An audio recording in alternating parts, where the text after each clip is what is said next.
Hi guys, ito ang gandang gabi sa inyo lahat. Ito naman ay mag-prepare tayo ng food ng mga alaga nating aso. Ito lang munang papakain natin dahil nagsawa na sila sa dog food. Ay, ganun pala yun. Pag nagsawa, no choice tayo. Pakainin natin sila ng rice. Total, marami naman tayong kanin.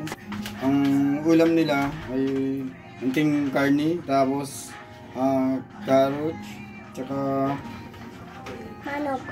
yan, sinabi mo. So ito, ilalagay natin dito. Hatiin lang natin to. May-kas na natin.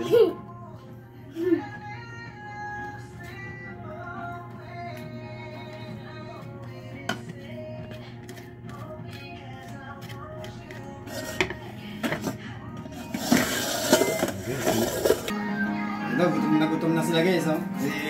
Try ang pakainin na natin sa kanila. Oh. Stella. Spike. Oh. Hit na kayo. Natin laging hawak-hawakan habang kumakain sila. Hawak-hawakan daw yung sa pating ulo para hindi magugulat.